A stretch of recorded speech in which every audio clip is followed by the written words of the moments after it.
Et si tout ce qu'on vous a dit sur le mariage n'était qu'un mensonge soigneusement élaboré?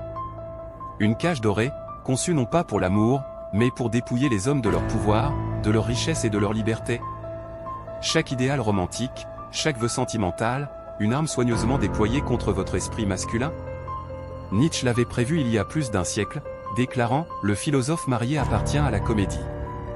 Il comprenait qu'aucun homme véritablement libre ne s'enchaînerait volontairement à un système conçu pour causer sa perte. Si vous êtes assez courageux pour affronter cette vérité brutale, vous pourriez vous sauver d'une vie de souffrance silencieuse.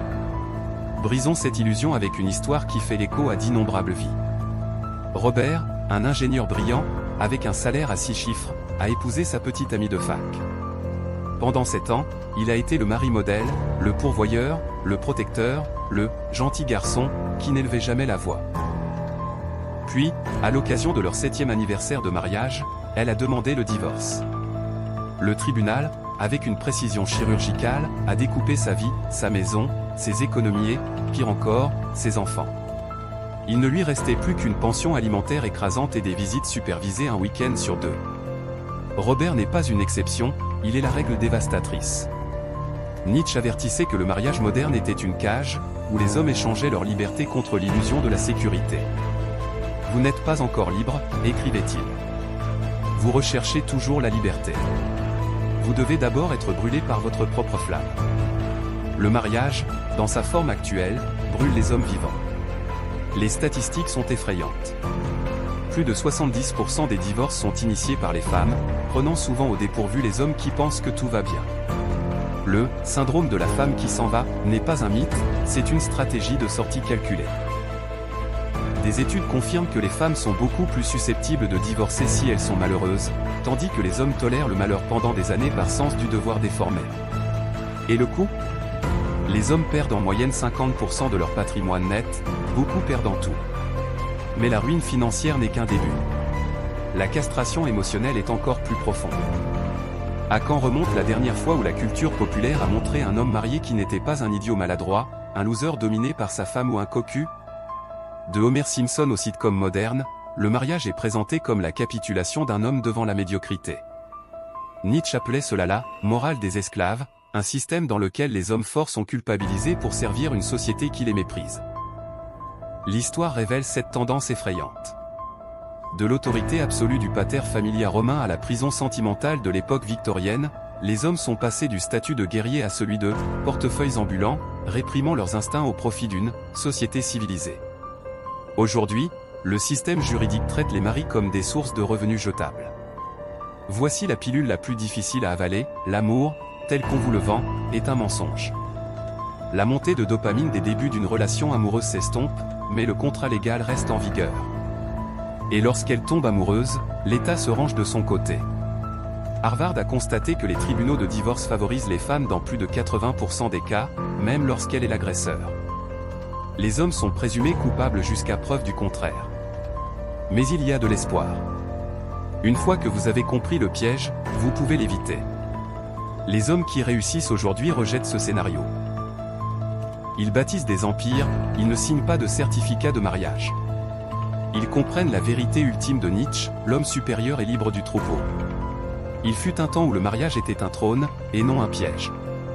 Où les hommes n'étaient pas des distributeurs automatiques de billets, mais les maîtres de leur propre destin.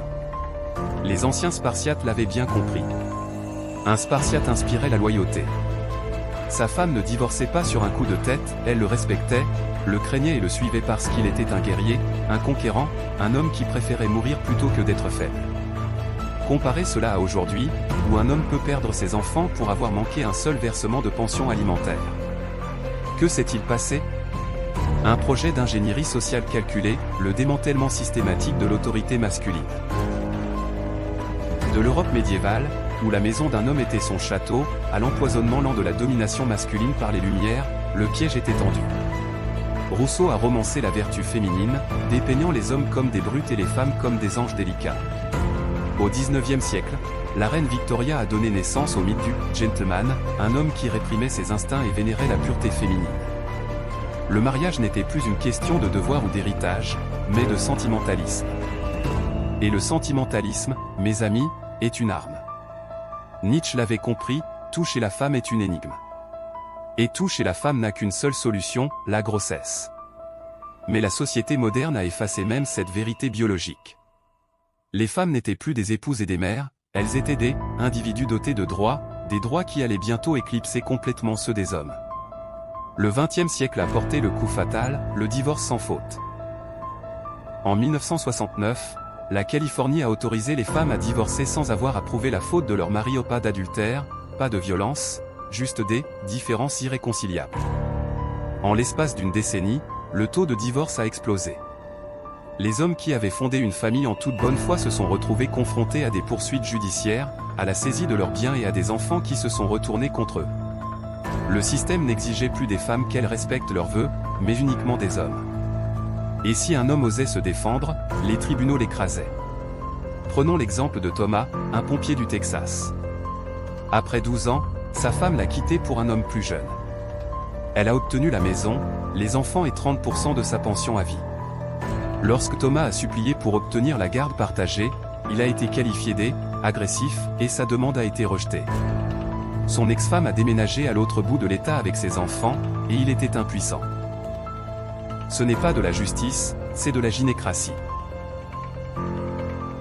Les données ne mentent pas. Les mères obtiennent la garde exclusive dans plus de 80% des cas de divorce, même lorsque le père se bat activement. Le message est clair, vos enfants ne sont pas les vôtres, ils sont les siens. L'État vous autorise simplement à subvenir à leurs besoins. Mais le stratagème le plus sinistre est la manipulation émotionnelle. Dès l'enfance, on raconte aux garçons des contes de fées, femme heureuse, vie heureuse. Si tu l'aimais, tu ferais n'importe quoi. Ce ne sont pas des vérités, ce sont des sorts, conçus pour faire renoncer les hommes à leur pouvoir. Nietzsche a lancé cette mise en garde, le moyen le plus sûr de corrompre un jeune homme est de lui apprendre à tenir en plus haute estime ceux qui pensent comme lui que ceux qui pensent différemment. La société enseigne aux hommes à rechercher avant tout l'approbation des femmes, puis les punit pour cela. L'histoire offre un parallèle sinistre, la chute de l'Empire romain. Les hommes romains sont devenus mous, obsédés par le plaisir, soumis.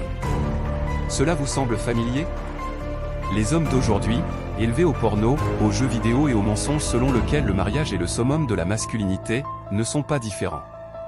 Pendant ce temps, on apprend aux femmes à mépriser les hommes traditionnels tout en continuant à exiger leurs ressources. Le résultat, une génération de garçons perdus, élevés sans père, qui répètent le cycle de la défaite. Mais il existe une issue. Les hommes qui prospèrent aujourd'hui, qui conservent leur richesse, leur liberté et leur dignité, rejettent complètement le système. Ils comprennent que le mariage, tel qu'il existe actuellement, est un pacte suicidaire légal. Ils se concentrent sur la construction d'empires, et non de familles. Ils adoptent ce que Nietzsche appelait la volonté de puissance, la volonté inébranlable de dominer leur propre vie plutôt que de servir un système corrompu. On vous a menti au sujet de l'amour. Vous n'avez pas seulement été induit en erreur, vous avez été trahi. Les émotions que vous avez ressenties, les sacrifices que vous avez faits, les vœux que vous croyez sacrés, tout cela n'était qu'une illusion, un piège biologique et psychologique conçu pour vous asservir. Cette poussée de dopamine, les nuits blanches, la certitude irrationnelle qu'elle était, la bonne, ce n'était pas le destin. C'était l'évolution qui vous manipulait comme une marionnette. Et si vous ne vous réveillez pas maintenant, cela vous détruira. En 2013, la neuroscientifique Hélène Fischer a étudié des hommes au cœur brisé à l'aide d'appareils d'IRM. Leur cerveau s'illuminait dans les mêmes régions que ceux des cocaïnomanes en sevrage. Elle en a conclu que l'amour est une addiction. Il obscurcit le jugement, efface les limites et transforme les hommes rationnels en esclaves. Pourquoi la nature aurait-elle programmé les hommes pour qu'ils soient dépendants des femmes? Parce que sans cette laisse chimique, les hommes ne toléreraient jamais les injustices de la monogamie. Nietzsche a écrit, dans la vengeance et dans l'amour, la femme est plus barbare que l'homme.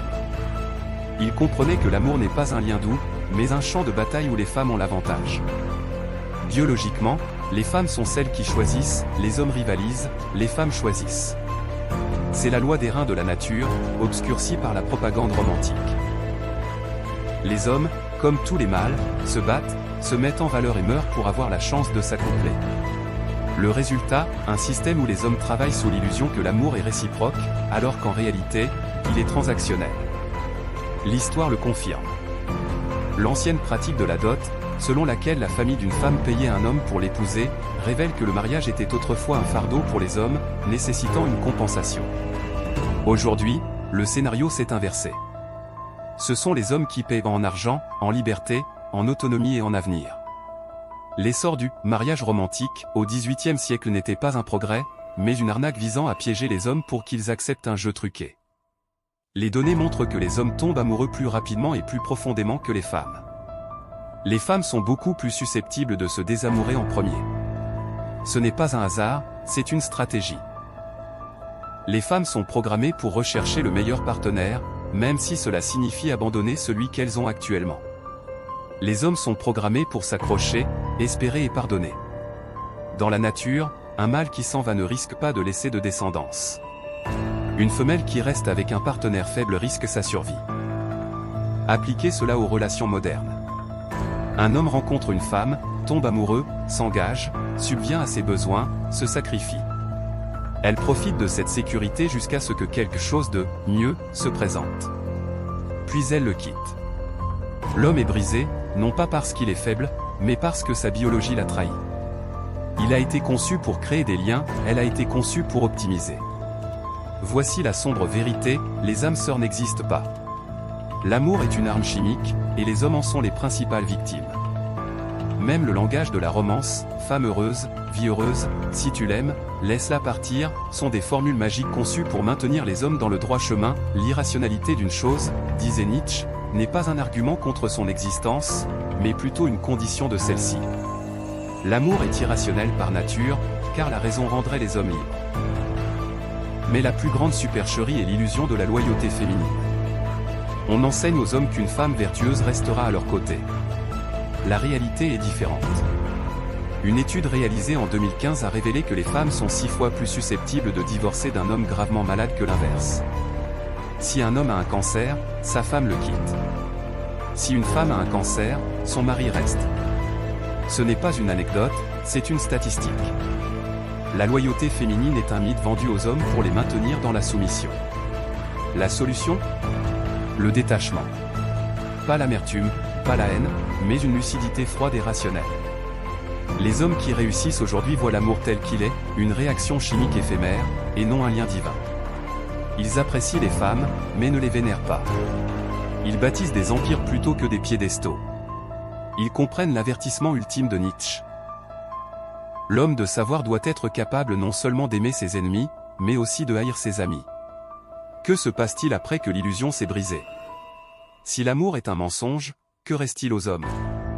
C'est là que nous révélons le chemin interdit, la voie du véritable homme souverain, celui qui vit hors de portée du système. Le monde moderne est un abattoir pour le potentiel masculin. Il transforme les guerriers en drones de bureau, les chasseurs en contribuables, les rois en maris serviles mendiant des miettes d'affection. Mais il existe une autre voie. Une voie si interdite que la plupart des hommes n'oseront jamais l'emprunter. C'est la voie de l'homme souverain, celui qui ne rend de compte à personne, qui construit son propre royaume et qui reconnaît que la liberté est la seule chose qui vaille la peine d'être défendue. Vous avez vu le piège. Vous avez senti les chaînes. Maintenant, brisez-les. Prenons l'exemple d'Eric, un banquier de Wall Street qui a respecté toutes les règles. Il a épousé sa petite amie d'université, a acheté une maison en banlieue et travaillé 80 heures par semaine. À 42 ans, il est rentré chez lui pour trouver une maison vide et une lettre. Elle avait pris les enfants, la moitié de ses biens et l'avait quitté pour un professeur de yoga. La plupart des hommes s'effondrent. Ils se noient dans l'alcool, les antidépresseurs ou pire encore. Mais Eric a fait quelque chose de radical, il s'est éloigné. Non pas de ses responsabilités, mais du mensonge. Il a déménagé au Monténégro, a créé une entreprise de conseil à distance et vit désormais selon ses propres conditions.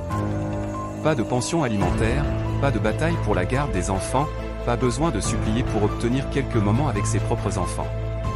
Il est libre. Cette liberté le rend plus dangereux que n'importe quel homme marié ne pourrait jamais l'être.